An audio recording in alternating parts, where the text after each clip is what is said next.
영국에 TV 여성 앵커가 있었어요. 그 여자는 30대 후반의 매력적인 여자였습니다. 근데 그 여자가 집에서 약물 과다로 죽고 말았어요. 그러나 곧 그 여자는 불륜으로 애까지 낳았다는 사실이 드러났어요. 그 여자의 죽음은 약물 과다가 아니라 자살로 밝혀졌습니다. 그리고 얼마 지나지 않아서 그 불륜의 상대였던 청년 가수도 오토바이 사고로 죽고 말았습니다. 온 매스컴을 무시해서 영국은 발칵 뒤집혀졌어요. 그러나 둘 다 죽었으니까 죽은 자는 말이 없고 그야말로 온갖 루머가 세상을 덮었습니다. 그 여자야말로 현모양처라고 생각했던 영국 시민들은 크게 실망했고 영국의 가장 큰 신문인 더 타임스 신문 일면은 그 여자는 그 여자가 아니었다 라는 주먹만한 타이틀로 신문을 장식했습니다. 그 여자는 그 여자가 아니었다. 참으로 기가 막힌 제목이 아닐 수 없습니다. 영국 시민들은 TV 뉴스 시간에 늘 보았던 그 우아했던 여자가 남편이 아닌 다른 남자와 함께 불륜을 불태우고 마침내 목숨을 끊었다고 하는 그 여자는 결코 우리가 알고 있었던 그 여자가 아니었다고 생각했습니다. 그러나 그런 생각이 무슨 소용이겠습니까? 그것은 희망사항일 뿐입니다. 여러분들은 어떻습니까? 항상 내가 나입니까? 정말로 우리를 돌이켜보면 진정 내 자신이 동일한 사람이라고 장담할 수 없습니다. 같은 사람인데 오전에 나와 오후에 내가 다를 수가 있습니다.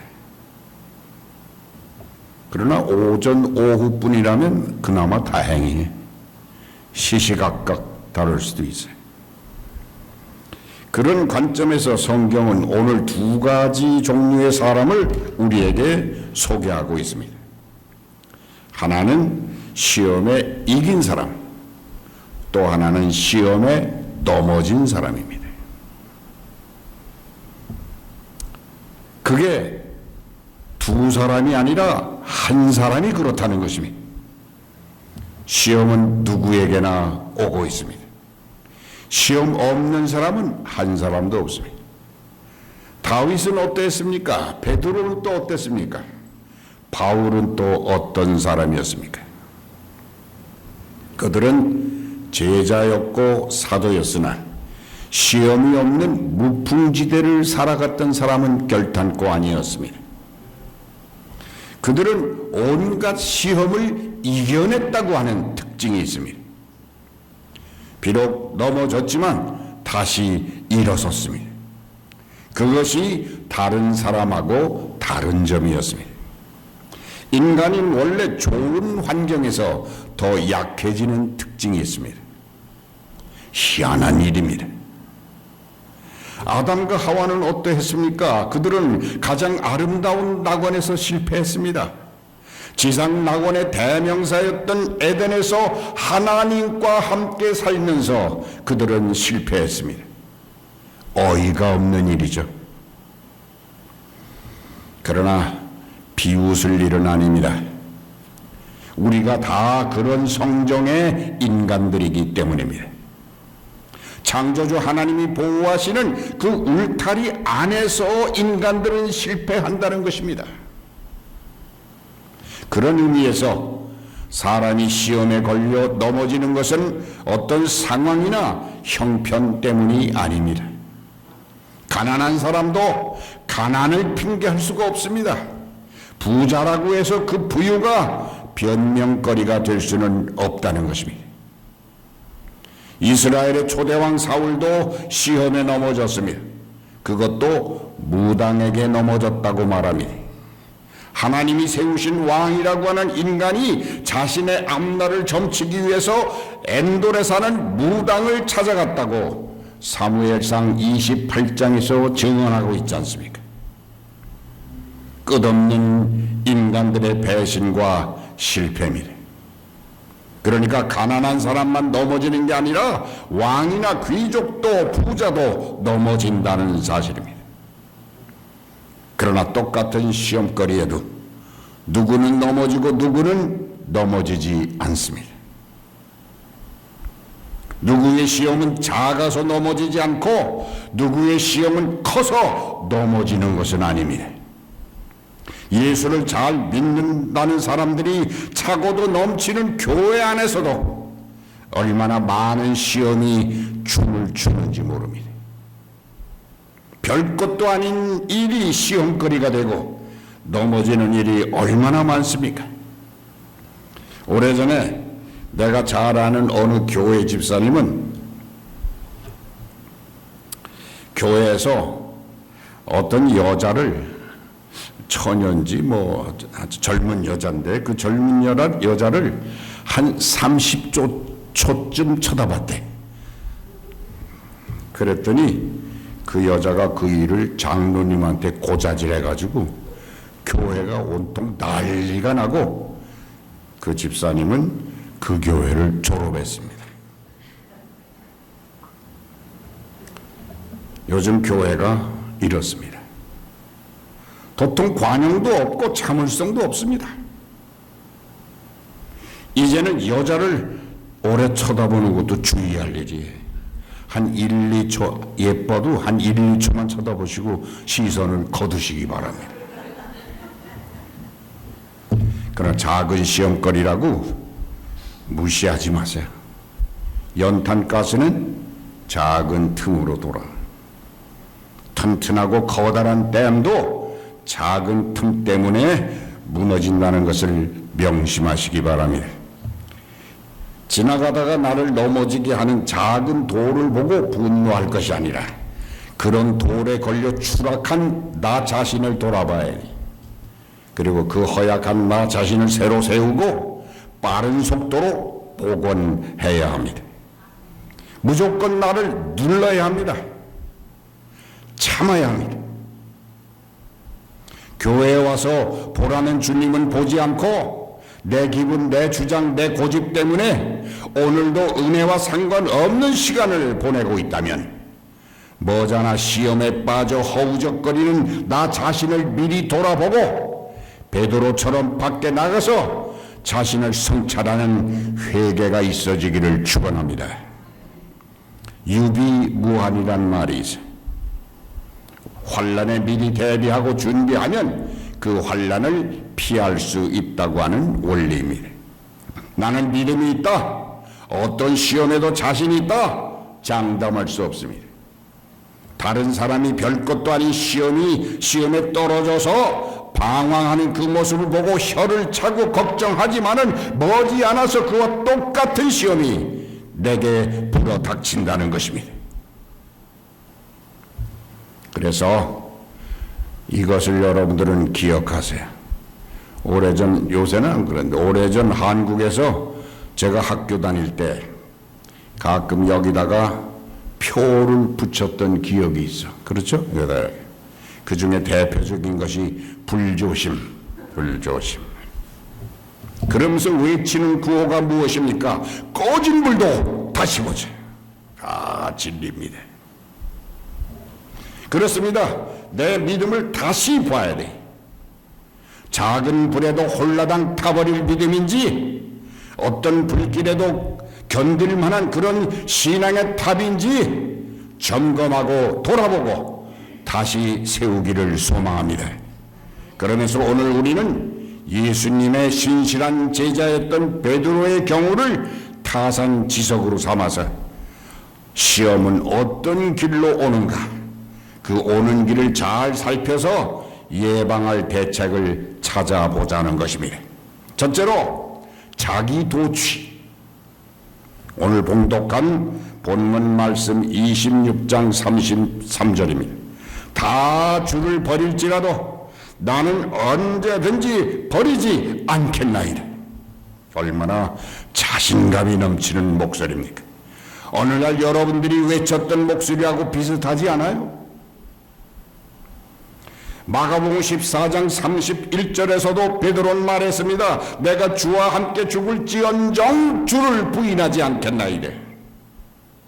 살아도 주와 함께 죽어도 주와 함께 일편단심의 마음을 표현했어요. 요한복음 13장 37절입니다. 주를 위하여 내 목숨을 버리겠나이다. 베드로의 호언 장담을 보면 너무나도 열정적인 제자이고 글자 그대로 그것이 바로 이 베드로의 신앙 고백이었습니다. 따로 어떻게 간증한 것이 아니라 바로 그것이 베드로의 신앙 고백이었다는 것입니다. 그러므로 그는 훌륭한 수제자임이 틀림없습니다. 베드로는 자기 자신을 그렇게 믿었다는 것입니다. 그는 자기가 주님을 제일 사랑하며 누구도 자기의 사랑을 따를 수 없다는 과신에 넘쳤고 그 과신에 도취했습니다.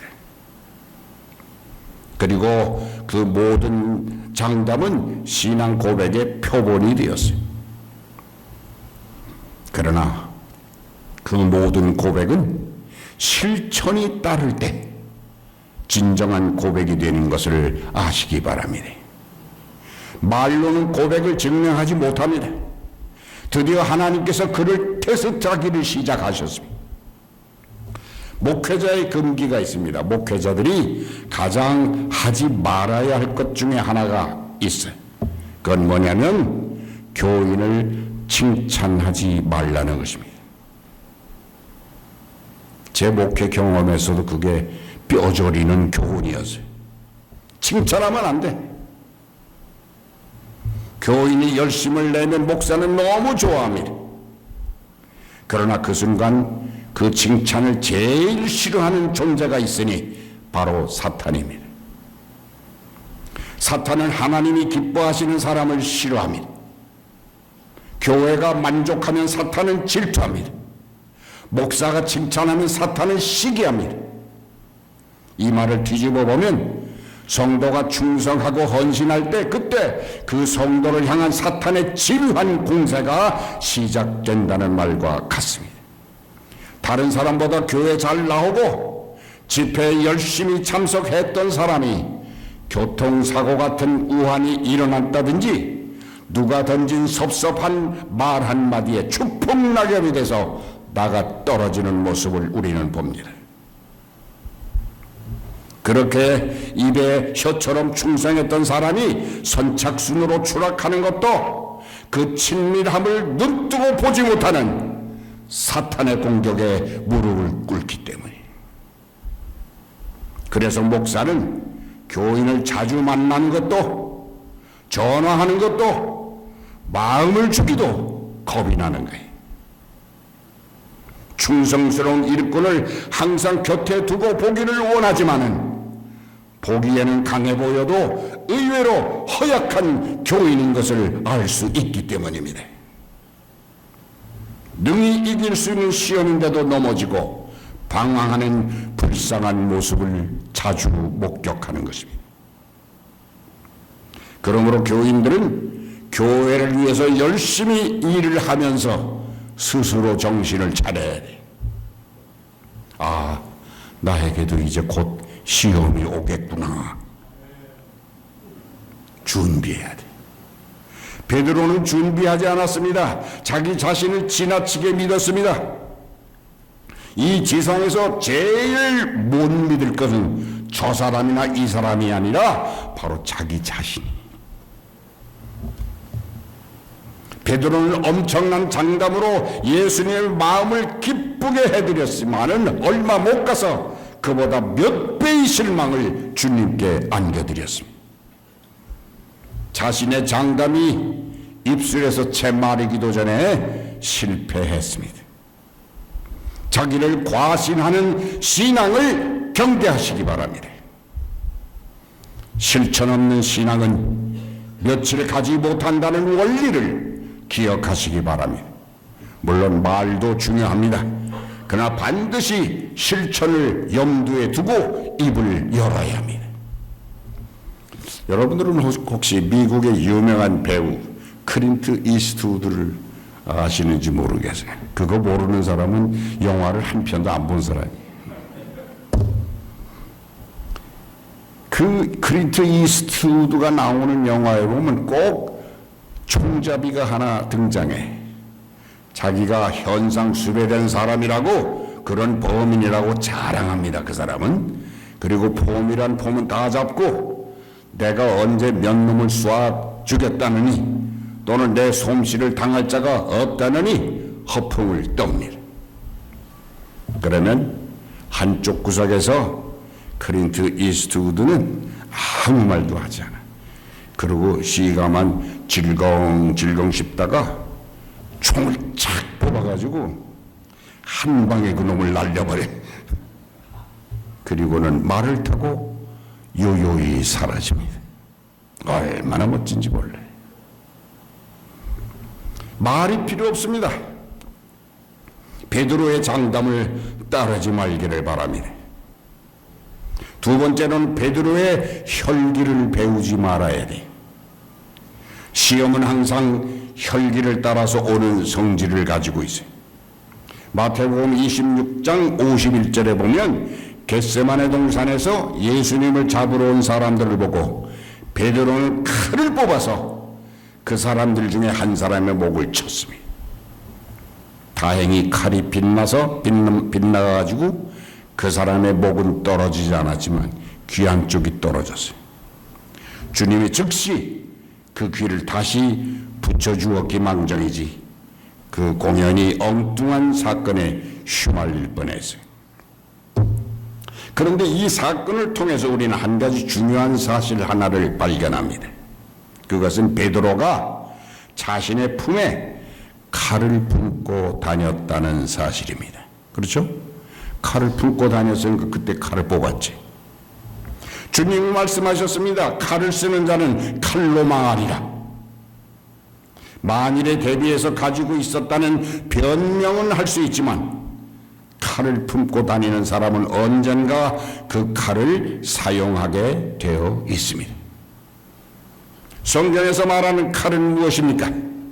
그것은 사람이라면 누구나 지니고 있는 분노와 혈기를 말하는 것입니다. 사람이면 그것을 다 가지고 있습니다. 어떤 사람은 가슴에만 품고 있지 않아 주머니마다 한 개씩 넣고 다녀. 칼을 주머니마다. 혈기의 칼, 분노의 칼, 원망의 칼, 미움의 칼. 그것을 가지고 있다가 수시로 사용해. 칼을 쓰는 나는 통쾌할지 모르지만은 잘못하면 배는 그 사람은 그 상처로 죽을 수 있다는 사실을 명심해야 됩니다. 어떤 사람은 상대방이 그런 칼을 갖고 있다고 비난하면서 자기가 품고 있는 칼도 얼마나 날카롭고 예리하다는 사실을 망각하고 살아요. 더욱 예수님의 제자라는 사람이 칼을 품고 살 수는 없습니다. 오늘 이 시간부로 모든 칼을 내놓기 바랍니다. 주머니마다 품고 있는 모든 칼을 내놓고 이 단위에 놓기를 바랍니다. 그리하여 홀가분한 심령으로 온갖 혈기 분노 다 가라앉히고 거울과 같은 마음으로 주님을 섬기는 제자들이 되시기를 주님의 이름으로 축원합니다. 다음 세 번째 마지막으로 무사 안일한 태도가 시험에 들게 합니다. 편하게 믿으려고 하는 태도. 마태복음 26장 40절입니다. 너희가 나와 함께 한시 동안도 이렇게 깨어 있을 수가 없더냐. 이 너희라고 하는 대상 속에는 수제자 베드로와 요한, 야고보 같은 충성스러운 제자들이 있습니다. 1시간 동안이란 표현은 극히 짧은 시간을 말하는 것입니다. 그 짧은 시간도 주님과 함께 기도하지 못하는가 한탄하시는 말씀이었어요. 그 결과 베드로는 주님이 잡혀가실 때 거리를 두었다고 성경은 말하고 있어요. 멀찍이 떨어져 갔다는 것입니다. 멀찍이라고 하는 거기에 함정이 있습니다. 마태복음 26장 58절은 분명히 그것을 기록하고 있어요. 평소에 베드로라면 그럴 리가 없어요. 그러나 인간은 한순간에 바뀌어버리는 속성이 있습니다. 그래서 이런 말이 있어요. 내 마음 나도 몰라. 그 마음이 함정이에요. 내 마음을 나로 모를 때 조심해야 돼. 그때 그 찰나에 한 발씩 뒤로 물러서고픈 유혹에 빠진다는 것입니다. 그것이 오늘날 많은 신앙인들의 모습인데, 그 멀찍이 속으로 시험이 들어오는 것입니다. 그리고 곧 그 시험에 넘어지게 되어 있습니다. 그런 사람들이 하는 단골 대사가 있습니다. 바쁘니까 적당히 해야지. 오늘은 쉬고 내일부터 할 거야. 그런데 미안하지만 그 말은 이제 나에게 다가올 시험을 나는 기다리고 있겠다 하는 말과 같습니다. 열심일 때는 시험이 없습니다. 그러나 열심이라는 동작을 멈추고 멀찍이라는 단어에 익숙할 때쯤 사탄은 드디어 그에게 올무를 던지는 것입니다. 베드로가 지금 그 상황으로 빠져 들어가고 있어요. 베드로가 시험을 당한다는 것은 상식적으로 이해가 되지 않아. 그러나 시험은 상식적으로 이해할 수 없는 어리석음이 특징입니다. 몇 년 전 텍사스에서 일어난 실화입니다. 거기에 만난 지 몇 시간 안 되는 남녀 두 쌍 4명이 맥도날드에 앉아서 빅맥을 먹으며 즐거운 시간을 가졌습니다. 그런데 그 중에 한 남자가 총을 꺼내더니 러시안 룰렛을 하겠다는 것입니다. 러시안 룰렛 아시죠? 총알을 한 방만 놓고 휙 돌립니다. 그러면 거기에 6분의 1의 총알이 들어있는 거예요. 그리고 자신의 머리에 딱 갖다 대세요. 다들 너무 위험하다고 말렸습니다. 그런데 이 친구는 자신의 담대함으로 처음 만난 여자에게 깊은 인상을 남기겠다고 장담하면서 방아쇠를 착 당겼어요. 결과는 깊은 인상을 남기고 죽었습니다. 사람은 늘 상식적이지 않다는 사실, 그것을 증명한 것입니다. 시험에 넘어지고 떨어지는 사람을 보면 너무나 어처구니 없는 일들이 많습니다. 아니, 저 사람이 어찌 그럴 수가 있어? 고개를 흔들게 만듭니다. 베드로가 그랬습니다. 살아도 같이 살고 죽어도 같이 죽겠다는 제자였습니다. 그러나 그가 무슨 생각을 했는지 결정적 순간에 주님을 멀찍이 따라가기 시작했다는 것입니다. 바짝 붙어 있어도 시험을 이길까 말까인데 무슨 배짱을 가지고 이 베드로는 그 위험한 시간에 멀찍이 떨어져 있던 것입니까? 물론 아주 안 따라가는 사람들보다는 조금 나을 수 있겠지만은 그 거리는 주님이 만족할 만한 거리가 아니었습니다. 물은 틈만 있으면 새기 마련입니다. 물컵에서 물이 셀 때는 처음에는 한 10초 간격으로 떨어져. 똑 떨어지다가 나중엔 1초 간격으로 떨어져. 나중엔 와장창 떨어집니다. 주님과 나 사이에 그런 틈이 있어서는 안 돼. 주님과 나 사이에 바람이 통과해서는 안 됩니다. 바짝 밀착해야 돼. 그 시험은 대상을 가리지 않습니다. 목사가 제1타겟이 될 수 있어요. 그리고 장로, 집사, 권사 가리지 않습니다. 20대, 30대, 청년, 장년, 70산, 80산 가리지 않습니다. 누구에게 어느 사람이건 이 시험에 걸릴 수가 있는 거예요. 나라고 하는 인간적 고집이 갈 때까지 밀어붙이는 것입니다. 가룟 유다도 뉘우치긴 했어. 그러나 그는 그 간격을 메우지 않았습니다. 주님을 찾아가서 십자가 밑둥을 붙잡고 자기의 멍텅구리 같은 배신 행위를 통곡하고 그는 거기서 회개했어야 했습니다. 그랬으면 죽지 않았어요. 이 교훈을 반드시 기억하시기 바랍니다. 초지일관해서 일편단심으로 예수님 뒤에 옆에 붙어있기를 축원합니다. 그래야 시험이 오지 않고 만에 하나 시험이 불어와도 막아낼 수가 있어요. 여러분들이 다 잘 아는 윤동주라는 시인이 있습니다. 여기 윤동주 집사님 말고. 나는 그 윤동주 시인을 아주 좋아합니다. 그분이 쓴 대표적인 시에 이런 시가 있어요. 잘 음미해보세요. 죽는 날까지 하늘을 우러러 한 점 부끄러움이 없기를. 잎새에 이는 바람에도 나는 괴로워했다.